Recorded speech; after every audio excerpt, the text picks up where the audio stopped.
구약성경 신명기 제7장 1절에서 11절 말씀입니다.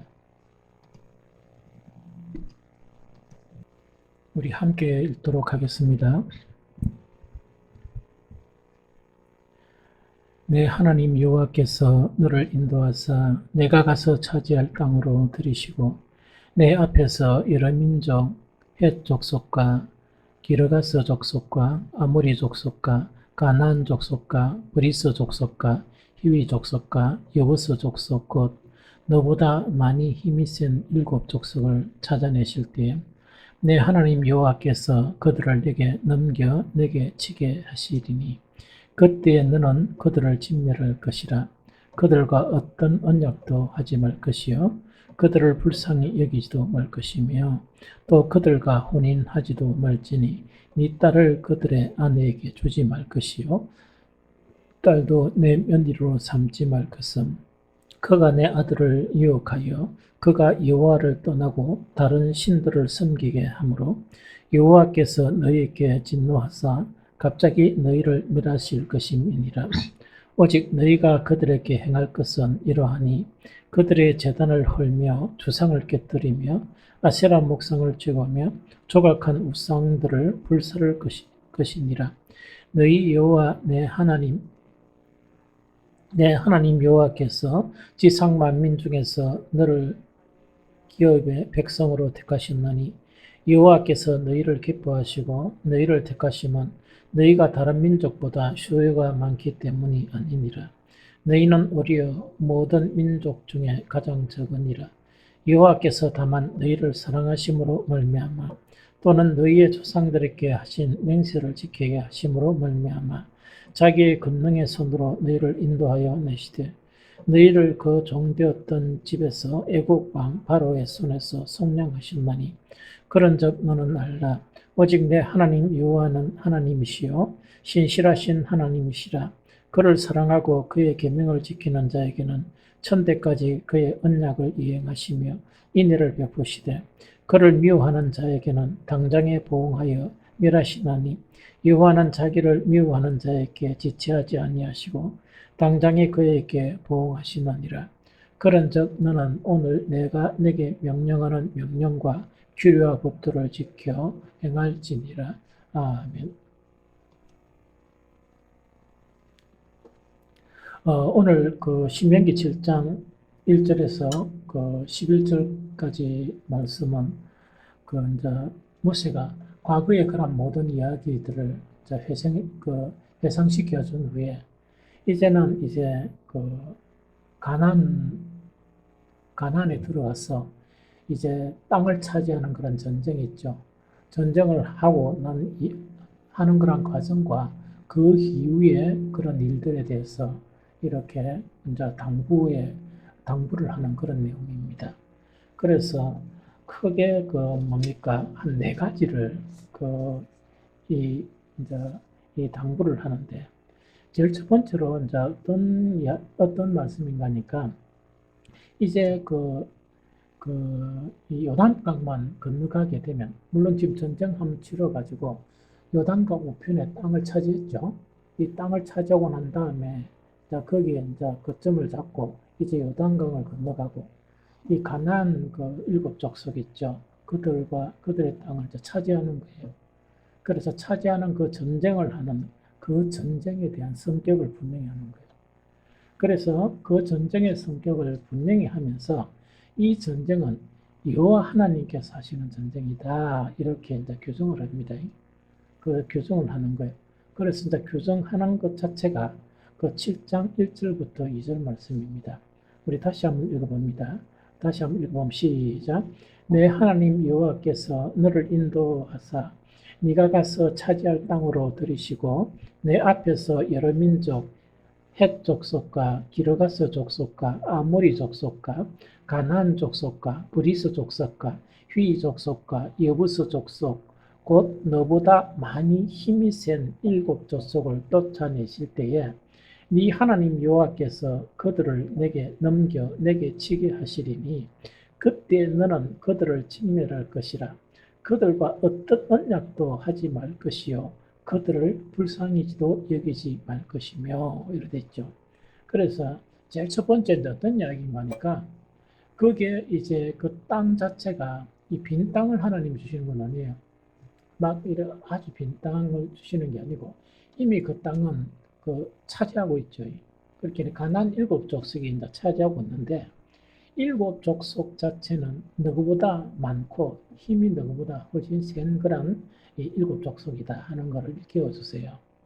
그런데 우리가 여기 읽었던 그 이 족속들이 있죠. 일곱 족속 있죠. 일곱 족속 자체가 그 헷 족속과 기르가스, 그다음 아모리, 가난 족속 이렇게 돼 있죠. 이렇게 돼 있는데 역사적으로 보면 뭐냐니까 이 지금 칠족 자체가 원래 이 땅의 주인은 아니었어요. 이 땅의 주인 자체는 따로 있었습니다. 따로 있었거든요. 따로 있었는데 그 따로 있은 그 족속이 뭐냐니까 르바, 엠, 호리, 수스, 아낙, 겐, 그니스, 감몬 족속 이 족속들이 땅을 차지하고 있었거든요. 그런데 그 이제 알아야 될 내용이 뭐냐니까 이때 초기 원주민들이 있죠. 초기 원주민들이 그 르바, 엠, 호리, 수스, 아낙, 겐, 그니스, 감몬 족속인데 이 족속들의 특징을 보면 어떤 특징인가 하니까 와 옛날에 보면 막 이렇게 원시 사회는 뭡니까?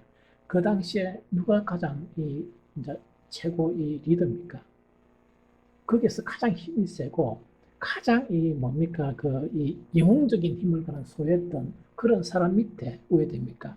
사람들이 막 따르게 되죠. 그러면은 여기에서 이전에 그런 족속들은 어떤 족속인가 하니까 이거는 뭐냐 한 사람의 강력한 그런 힘이 있죠. 강력한 영웅적인 힘을 의존했던 그 이 족속들이었습니다. 이 족속들이었는데 여기서 이제 그 지금 이제 앞으로 전쟁을 치러야 될 그 족속, 이 족속은 뭐냐니까 헷 족속, 기르가스, 그다음에 아모리, 가난, 브리스, 히위, 예부스 이런 족속들 있죠. 이런 족속들은 한 사람의 힘에 의지해서 모여졌던 그런 족속이 아니고 이게 아주 체계적이고 조직적인 군대가 있는 그런 이 족속입니다. 그 족속들이 뭡니까? 이 사람들을 다 물러치고 뭡니까? 그 나라, 그 땅을 차지한 거예요. 그러면 힘을 그 생각해 보면 옛날 원시적인 그런 그 초기 원주민들 있죠. 이 원주민도 셌는데 이 원주민하고는 비교할 수 없는 아직 조직적이라는 얘기거든. 조직적이라는 것은 만약에 옛날에 뭐냐 러바, 엠, 호리, 수서 이래 가지고 그 리더가 있었죠. 한 명이 뭡니까 강력한 힘을 가지고 막 그 무리가 따른다 그러면 여기서 이야기하는 그 헷 족속이나 기르가스 족속 같은 경우는 뭡니까? 한 명의 리더는 그 밑에 뭡니까? 장군들이 있죠. 이 장군들, 그런 사람들은 너무 많은 거예요. 한 족속 안에. 그만큼 이게 이제 지금 물리쳐야 될 전쟁은 뭐냐? 그 더 후기는 더 강력한 군대겠죠. 안타까운 일이지만 그 정도는 아니지만 체계적이고 조직적인 그런 막강한 힘을 소유한 그런 족속들이다 하는 그 이야기입니다. 그러다 보니까 성곽도 짓고 시스템, 즉 이 군사적인 시스템도 이 강화되어 있는 그런 족속들이다 하는 그 이야기죠. 그런데 이스라엘 사람들은 뭐냐? 그 전적이 뭐 하는 사람이었습니까? 노예들이었어요. 그래서 뭡니까? 노예 생활을 하다가 거기서 나와가지고 어디에 생활해서 거의 한 40년을 보냅니까? 광야에서 40년을 보내면서 군대 조직적인 그런 부분이 있었습니까? 없었습니까? 없었습니다. 하나님 가라 하면 가고 있으라면 있고 그 다음에 그 뭡니까? 땅을 경작해가지고 그 농사를 지었습니까? 그것도 안 해보고 만나 주시면 먹고 그 다음에 메추라기 주시면 또 마시고 물 주시면 먹고 하는 그런 사람들이다. 이 무슨 말이죠? 그런 사람들이다 보니까 이제는 이제 그 모세를 통해서 하나님께서 말씀하신 그 내용 자체가 너희는 이 땅을 차지하러 가라. 가는데 이 땅을 차지하러 가는데 누구 손에 넘기겠다? 너희 손에 넘긴다. 여기서 의미가 두 가지야. 하나는 뭐냐니까 하나님의 전쟁이지만 전쟁은 천사들이 칩니까? 너희가 전쟁을 해야 됩니까? 이스라엘 민족. 자, 아주 중요합니다. 이거는 뭐냐니까 우리 그 기독교 신앙에서 가장 중요한 핵심적인 내용 자체가 뭔가니까 하나님이 능력을 주십니까? 안 주십니까? 주세요. 그러나 무엇을 행하는 것은 누가 해야 됩니까? 천사들이 와서 교회 세우고 천사들이 와서 전도하고 천사들이 와서 우리 대신해서 기도하고 이랍니까? 아닙니다. 하나님께서 힘과 능력을 주세요. 주시는데 그 일을 수행하는 사람은 누가 해야 된다? 그러니까 그 당시에 그 이스라엘 민족이 전쟁을 해야 된다는 이야기. 그런데 누구의 능력으로? 도저히 비교가 안 된다는 것은 뭡니까? 이 사람들은 체계적인 훈련도 안 받은 그런 사람들이었는데 이 사람들이 땅을 찾으러 또 들어간다 그러면 얼마나 우스꽝스러운 일입니까? 그런데 전쟁은 누가 한다고? 우스꽝스러운 훈련도 되지 않는 이 사람들이 전쟁을 하는데 누가 이기게 하신다? 하나님이 이기게 하시니까 그 이 모든 이방 민족들은 이 이스라엘 민족을 두려워하는 것입니까? 하나님을 두려워하는 것입니까? 하나님을 두려워하십니다. 이게 무슨 말 좀 이해가 되겠죠? 그래서 그 이제 첫 번째 뭐냐? 너보다 많고 숫자도 많고 힘이 센 그런 일곱 족속들이다 하는 것을 이렇게 완전 인식을 시켜주는 거예요. 그런데 아까 내가 언급한 것은 뭐냐니까 이 당시에 이 뭡니까 적과 꿀이 흐르는 땅이 있죠. 이 땅을 차지하는데 얼마나 힘센 민족이 이 땅을 차지했겠느냐 하는 그 이야기거든요. 그래서 막강한 조직을 가지고 있는 힘을 가지고 있는 그런 족속들이다 하는 것을 우리가 인식을 해야 된다는 그 이야기죠. 그러면서 그런 족속이지만 하나님께서 그들을 넘겨 내게 치게 하셨다. 무슨 말겠죠? 그럼 이거는 뭐냐? 내게 넘겼다는 것은 뭐냐? 하나님이 진멸하실 수도 있지만 누구를 통해서 승리하게 한다? 너가 앉아 가서 전쟁에서 승리하라. 그래서 하나는 뭐냐? 하나님의 전쟁이지만 모든 능력과 권능, 승리는 하나님 주시지만 그 전쟁을 치는 사람들은 이 민족을 대신해서 천사들이 전쟁하는 게 아니고 누가 전쟁하는 거라고요? 그들이 하는 전쟁이다 하는 그 이야기. 이거 무슨 말인지 알겠죠? 이 아주 중요하거든요. 그래서 이걸 통해서 우리가 신앙생활 하는 것도 마찬가지예요. 한 번씩 보면 우리가 지금 그 신앙생활 하면서 자관 우리 사람들은 양극단을 좋아해요. 양극단이라는 것은 어떤 사람은 뭐냐? 기도만 합시다. 이런 사람 있죠. 그래서 막 기도만 하고 아무것도 안 하고 이제 이런 사람이 있는 반면에 어떤 사람은 뭐냐? 집이 바쁜데 기도 시간에 있는 애가 막 이런 행동을 하고 이렇게 하거든요. 그런데 우리가 해야 되는 것은 뭐냐? 두 가지를 다 해야 한다. 참 신앙은 두 가지를 다 해야 된다는 그 이야기거든요. 이 무슨 말이겠죠? 우리에게 이 남은 인생은 우리가 아무것도 없는 가운데 우리가 그 맹인처럼 있는 가운데 천사가 하나하나 우리 대신 일을 하는 게 아니고 누가 해야 된다? 내가 하는 것이다. 그런데 모든 살아갈 능력은 누가 주신다? 하나님이 주신다는 그 이야기거든요. 그래서 이 신앙에 대한 기본적인 개념이 없으면 자꾸 오류를 범해요. 오류를 계속 이제 범하고 또 범하고 또 범하고. 그러나 특이한 상황은 있는데 그는 특별한 상황의 경우에 그렇다는 것이지 보편적인 상황 자체는 뭐냐? 우리는 우리의 일을 해야 됩니다. 하나님이 우리에게 우리의 모든 소원을 알고 하나님이 다 주시지만 기도는 누가 해야 된다고? 너가 해라. 그래도 너가 기도해야 된다. 또 기도만 하는 게 아니고 기도하고 찾고 구하고 하는 거죠. 구하고 찾고 두드리고 하고 이 하는 것 자체는 누가 해야 된다? 우리가 해야 된다. 하는 이 개념을 가져야 돼요. 이런 개념을 가지지 않는 경우에 오게 되는 거니까 상당히 문제가 많이 발생을 해요. 이게 무슨 말인지 알겠죠? 그래서 자관 이런 것들이 평신도나 혹은 뭡니까 목회자들에게도 이런 문제가 상당히 많이 발생해요. 그래서 항상 양극단의 부분에서 이렇게 막 움직이는 사람들이 많이 있다는 그 이야기죠. 그런데 그런 게 아니고 우리는 뭐냐 이것도 해야 되고 하나님을 의뢰도 해야 되고 또 살아가는 거란 모든 문제를 해결하기 위해 누가 그것을 부딪혀야 된다? 내가 부딪혀야 돼. 내가 부딪히고 또 내가 기도하면서 또 내가 자꾸 두드리고 이렇게 하는 가운데 우리는 하나님의 능력을 맛볼 수가 있다. 또 하나님의 능력을 경험할 수 있다. 그래서 보편적인 경우가 그렇다는 거죠. 이 무슨 말인지 좀 알겠죠? 그래서 이거를 모르면 자꾸 오류를 범한다 하는 그런 부분이에요. 이해가 되죠? 그래서 뭐 정한 이런 부분을 잘 이해를 잘 해야 된다.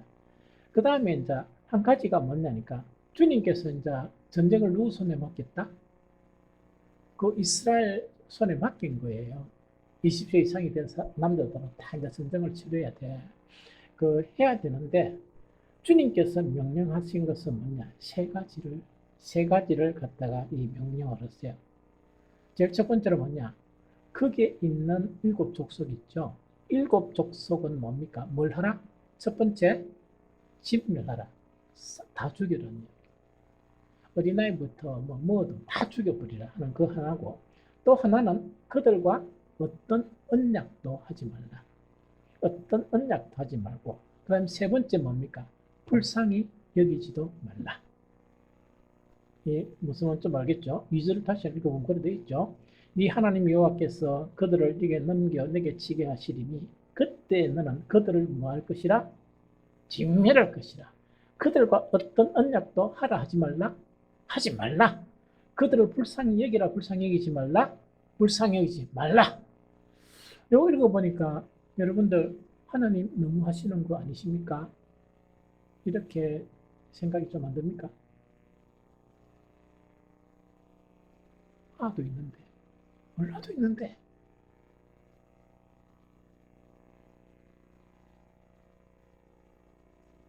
성경은 성경에 확실한 그런 원리가 있습니다. 하나님 일하시는 원리. 하나님이 일하시는 원리 자체가 계속 이야기했죠. 하나님께서는 우리가 이 세상에 어떤 사람이나 이렇게 이제 우리가 막 기도를 하는 거야. 어떻게 기도하는 거니까. 하나님 우리가 선하게 이렇게 살았는데 어떻게 나한테 이렇게 해코지하고 또 우리 가족에게 해코지하고 심지어 많은 사람들에게 해코지하고 저런 사람 가만 놔두었습니까? 성경에 보면 그 질문과 하나님의 답변이 계속 이렇게 연결되어 있습니다. 무슨 말이죠? 그래서 하나님이 저런 사람을 그만두십니까?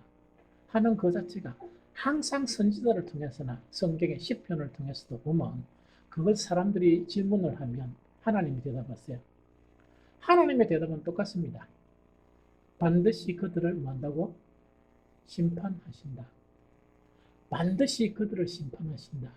그것이 이제 보편적인 대답인데 한 가지 특수한 대답은 어떤 대답입니까? 아직도 그들의 무엇이? 아직도 그들의 죄가 뭐 할 때까지? 찰 때까지 하나님은 심판을 당하세요. 그 다음에 어떤 구원이 일어나더라도 우리 계시록 요새 계속 공부하다 보니까 뭐라고? 계시록에도 그 내용이 있었죠. 우리를 갖다 복음 전한다고 우리를 죽게 하고 이랬는데 그들을 심판 안 하십니까? 잠깐 이렇게 하니까 이 두 가지 개념이에요. 하나는 뭐냐니까 순교할 사람이 찰 때까지 이런 내용도 있지만 하나는 그들의 제약이 찰 때까지 그런 내용이 있어요. 그 다음 여기서 지금 일곱 족속 자체는 어떤 족속인 거니까 헷 족속, 기르가스, 그 다음 아모리, 가나안 이런 족속들은 이제 이런 족속들에게 하나님께서 누구에게 땅을 주신다고? 이스라엘 민족들에게 이 땅을 차지하게 해주시는 거야. 그런데 하나님은 공의의 하나님입니까? 공의의 하나님이 아닙니까? 공의의 하나님이시죠. 공의의 하나님이시다고요? 그런데 이 7족속의 제약 자체가 하나님이 이렇게 참으시다가 하면서 그 죄가 아마 찬 그런 상태예요. 멸절하시기로 이미 작정한 그런 상태라. 이 무슨 말이죠? 그런데 이 사람들의 죄 중에서 가장 무서운 죄가 뭡니까?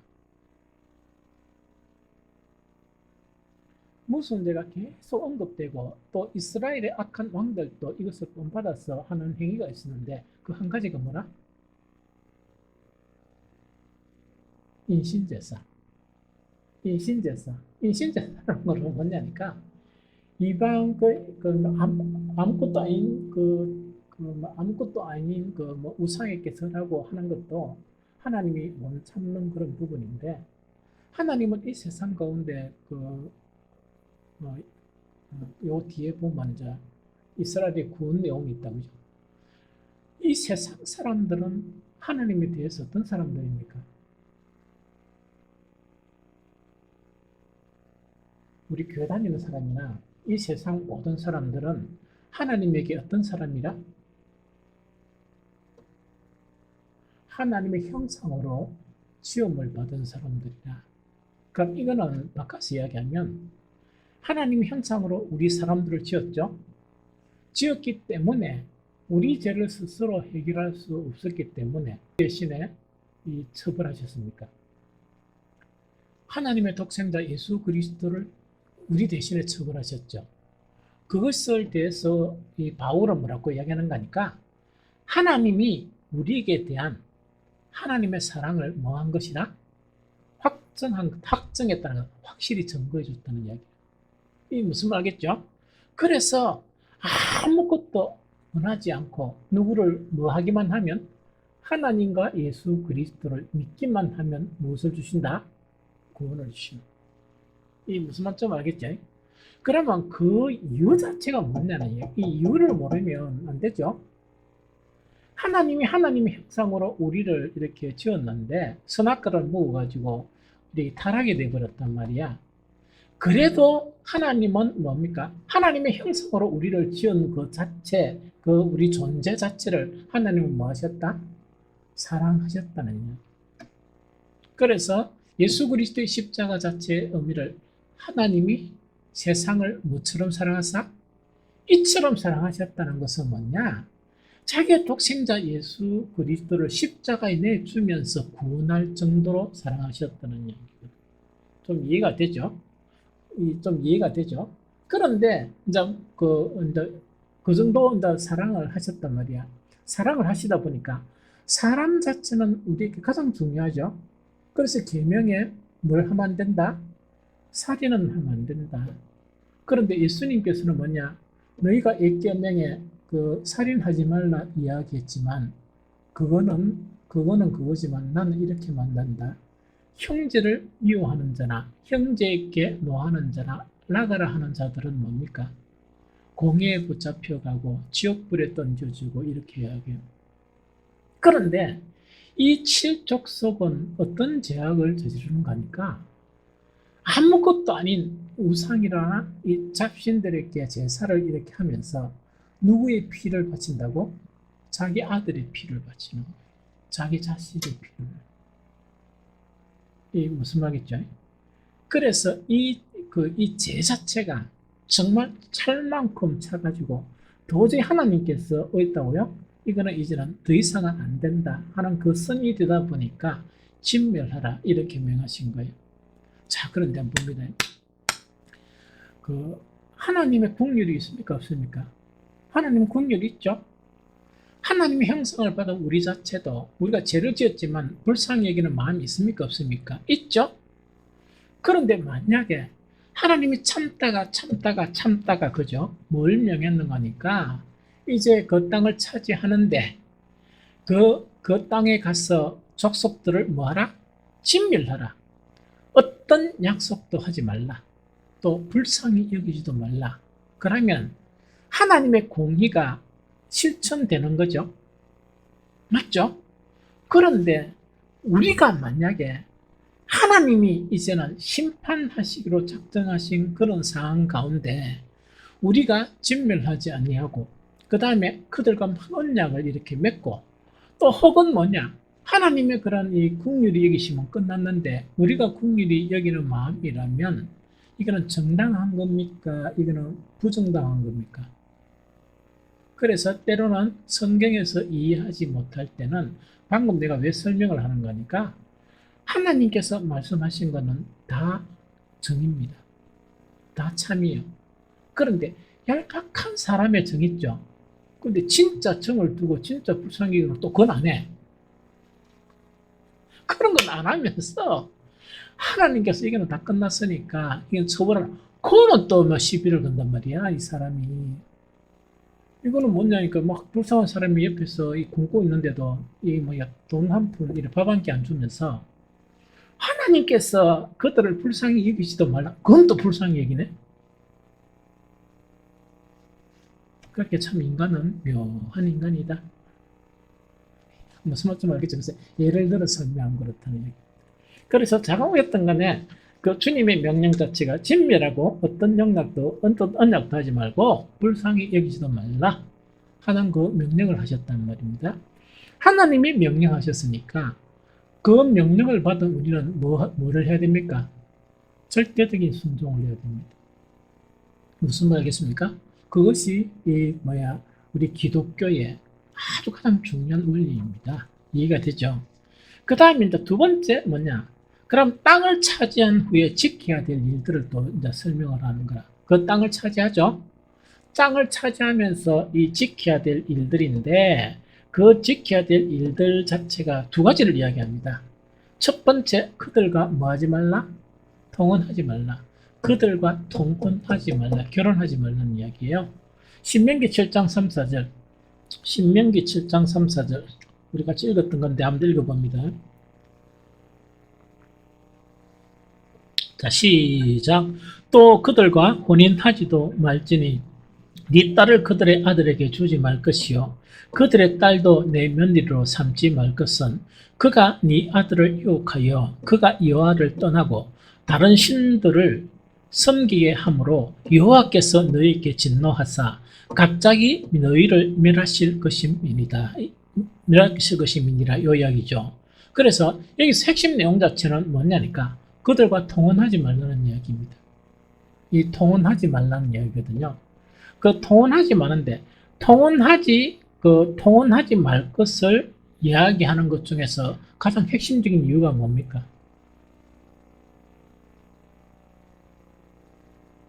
여호와 하나님을 버리고 그들의 신을 섬기게 되는 걸 이야기합니다. 여호와 하나님을 버리고 그들의 신을 섬기게 되는 걸 이야기해요. 그래서 이스라엘의 역사를 이제 그 뒤에 보면 이런 일들이 너무 많이 일어나요. 이런 일들이 일어나서 심판받고 또 이런 일들이 일어나서 심판받고 이렇게 막 심판받고 이런 일들이 일어나거든요. 이게 무슨 말이겠죠? 그래서 통혼하지 말라, 혼인하지 말라는 것은 그 적극적인 이유, 가장 주된 이유가 어떤 이유인가니까 어떤 이유라고요? 그들의 이제 결혼을 하다 보면 그 이제 상대방의 그 신을 섬기게 되는 하나님을 버리게 되는 그런 이유 때문에 그렇다 하는 그 이야기입니다. 이게 무슨 말이겠죠? 그러면 이제 이 통혼하지 말라 하는 것 자체가 오늘날 시대로 그 이야기하면 어떤 이야기였습니까? 우리의 자녀들이 결혼을 또 하는데 누구하고 결혼시켜야 됩니까? 자 이거는 좀 그 숙제예요. 참 숙제예요. 이 숙제야. 그냥 숙제니까 이 숙제로 좀 남겨놓고 이렇게 하는 게 좋겠어요. 왜냐니까 지금은 교회 다니는 사람들이 너무 혼란스러워. 그렇기는 뭐냐니까 그 믿음 자체가 그 어떤 성경적인 믿음을 갖지 못하는 사람들이 너무 많아요.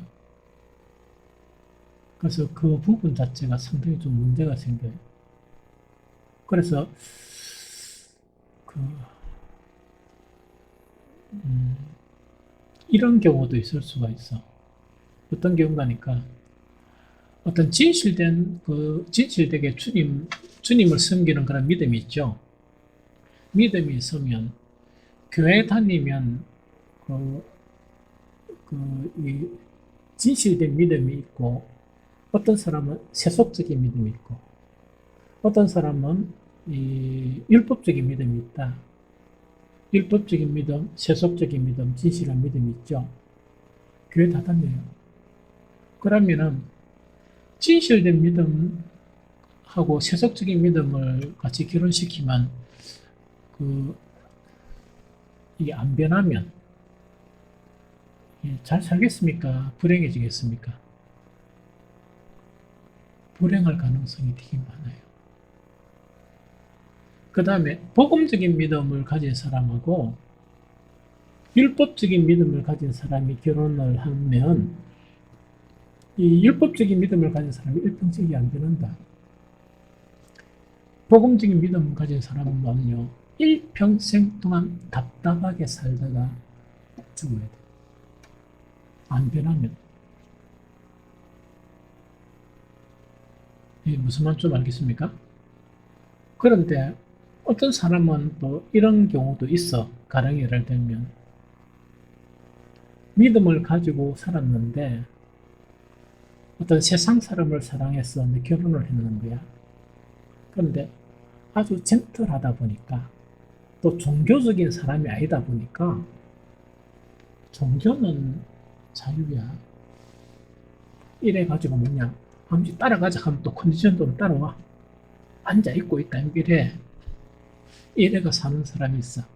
그러면은 그 율법적인 사람하고 결혼한 사람하고 종교는 타치를 안 하는 사람이 있죠. 그래서 아내를 또 사랑하거나 남편을 사랑하거나 따라온 사람도 있어. 그래서 있어요.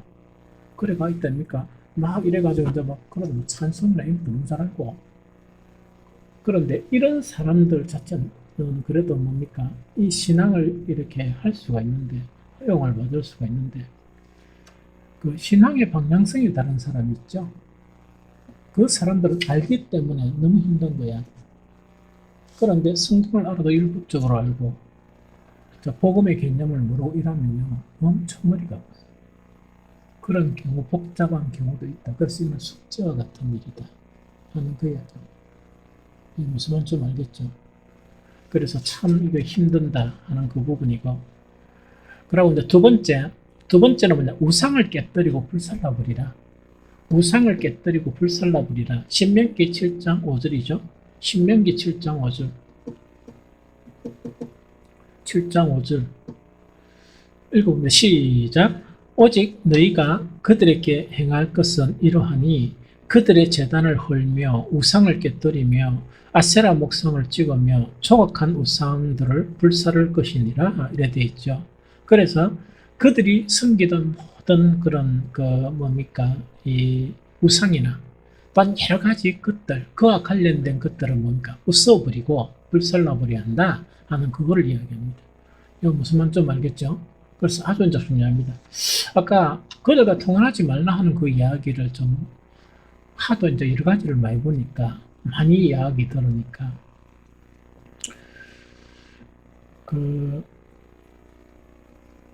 이제 자녀들 대부분 다 자녀들 결혼 다 시키고 그랬는데, 이제 결혼을 이렇게 이제 시키는데 보통 보면 뭡니까, 이 목사집 자녀다, 안 그러면 장로 집 자녀다, 그 속을 뿌리면 안 돼. 그 사람이 누구냐 그걸 알아봐요. 그래가 또 불행하게 사는 사람도 많아요. 완전 속아가 있다니까. 그래서 참 믿음이란 문제가 지금은 혼란스러운 시절이다. 혼란스럽다는 얘기. 그래서 참 사람 만나는 거 위해서 기도 엄청 해야 됩니다. 정말 하나님의 손에 다 맡기면서 하나님께 사시도록 그렇게 해야 되지. 이 사람의 판단해야 있다니까. 내가 신앙생활 하다가 내 잣대 가지고 야 이렇게 누가 결혼해 이래가지고는 이 분별이 없으면 참 불행하게 자녀들이 참 힘든 거라. 그래서 기도 엄청 해야 돼요. 하나님 긍휼을 구하면서 정말 기도를 청정해야 된다. 그 다음에 이제 세 번째가 뭐냐니까, 이건 아주 중요합니다. 세 번째가 너무너무 중요한데, 그 이스라엘을 택한 이유 있죠. 이스라엘 택한 이유를 이제 설명을 해줍니다. 이거는 우리하고도 직접 연관된 거예요. 신명기 7장 6절에서 8절 한번 봅니다. 신명기 7장 6절에서 8절. 자, 시작. 너는 여호와 내 하나님의 성민이라. 내 하나님 여호와께서 지상 만민 중에서 너를 자기 기업의 백성으로 택하셨나니, 여호와께서 너희를 기뻐하시고 너희를 택하심은 너희가 다른 민족보다 수요가 많기 때문이 아니고 너희는 오히려 모든 민족 중에 가장 적으니라. 여호와께서 다만 너희를 사랑하심으로 말미암아 또는 너희 조상들에게 하신 맹세를 지키려 하심으로 말미암아 자기의 권능의 손으로 너희를 인도하여 내시되 너희를 그 종되었던 집에서 애국 왕 바로의 손에서 속량하셨느니 하는 요 말씀입니다. 그죠? 이게 무슨 말이죠? 이해가 되죠? 그러면 여기서 이제 이야기하는 하나님께서 이스라엘 택하신 이유가 몇 가지입니까? 방금 읽은 것에서 하나님께서 이스라엘 택한 이유가 몇 가지죠?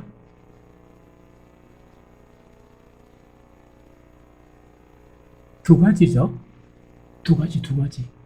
두 가지인데 그 두 가지가 무엇이다? 무엇이다? 예? 첫 번째로 8절에 보면 다 나오죠.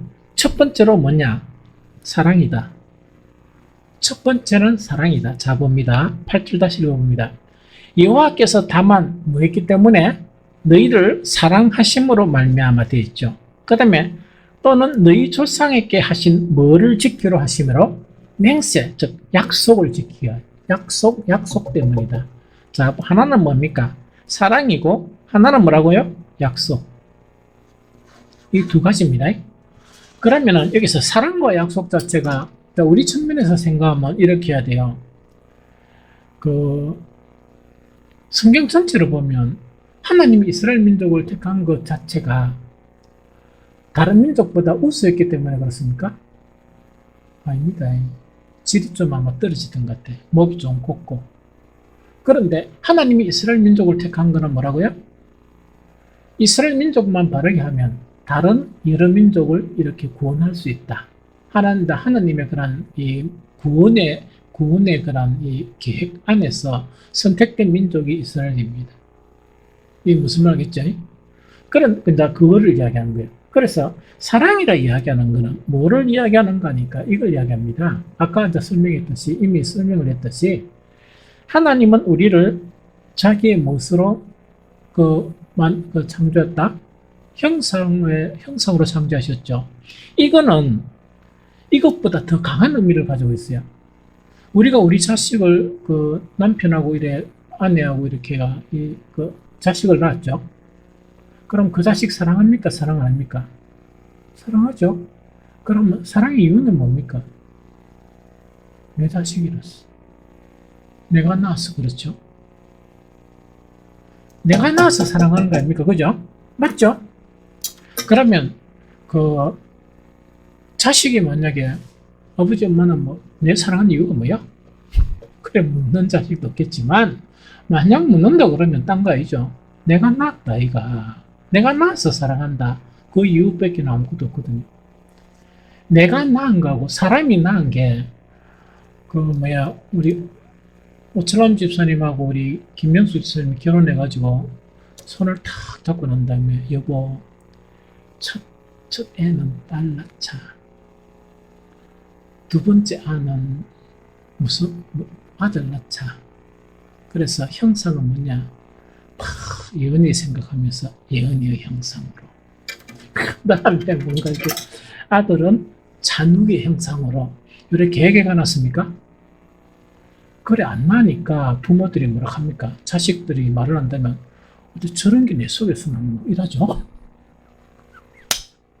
그거는 뭐냐니까 자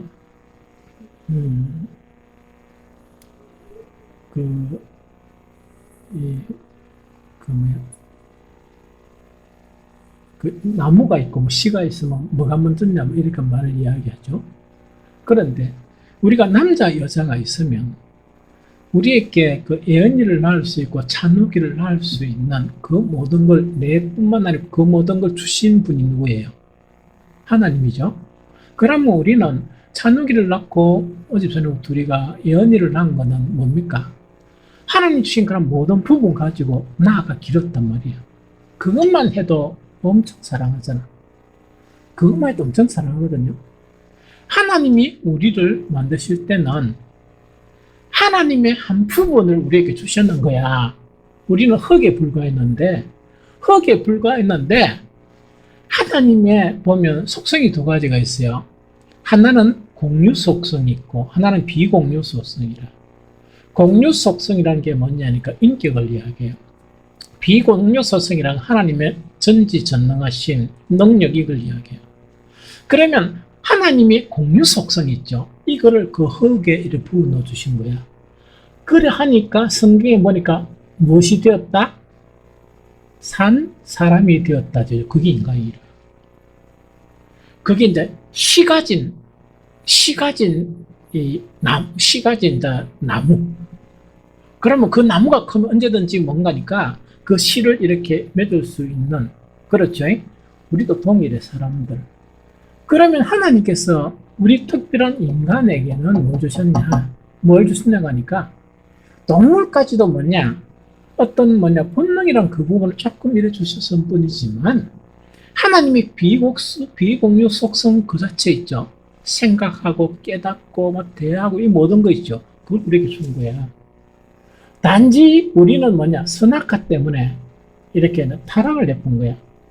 타락했다고 하나님은 인간이 안 아픕니까? 아픕니까? 아프죠. 사랑하죠. 그것 때문에 택하셨다는 거예요. 이 무슨 말인지 좀 알겠죠? 그래서 이스라엘 택한 원인 자체도 너가 잘나서 그런 것도 아니고 하나님의 사랑 때문이다. 우리도 마찬가지예요. 그러면은 우리한테 명령을 하세요. 너희는 땅끝까지 가서 복음을 전하고, 또 성경에서 이 세상 전체가 구원받는 것이 하나님의 원함이라는 건 뭡니까? 하나님이 만드셨으니까 어쨌든 우리 보고 복음을 전하라고 그런 거야. 오늘은 핍박을 받으면서 왜? 그들을 뭐 하셨기 때문이나? 사랑하셨기 때문이다. 그 이야기입니다. 두 번째, 약속 때문이라는 건 뭐냐니까 이스라엘 민족들에게 내가 너희를 택한 것은 그 언약, 약속 때문이라는 거는 누구한테 약속한 겁니까?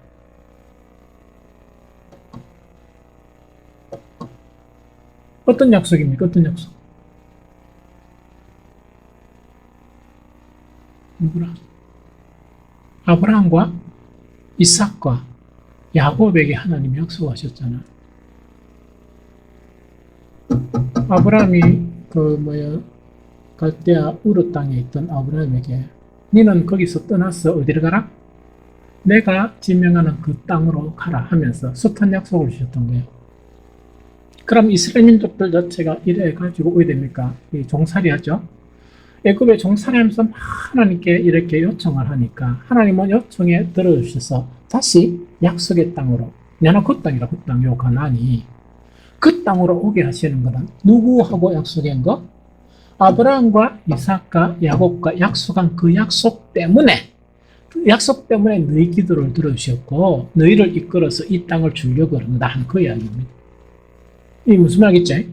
그럼 오늘날로 생각하면 동일한 생각이 뭐냐? 하나님이 우리를 구원하신 것이 뭔가 이렇게 우리가 너무 보기 좋았고 그런 게 아니고 하나는 좋지. 하나님 믿는 거. 우리를 사랑하셨기 때문에 예수 그리스도까지 우리를 주시면서 우리를 구원하셨다는 이야기. 한 가지는 더 뭐냐?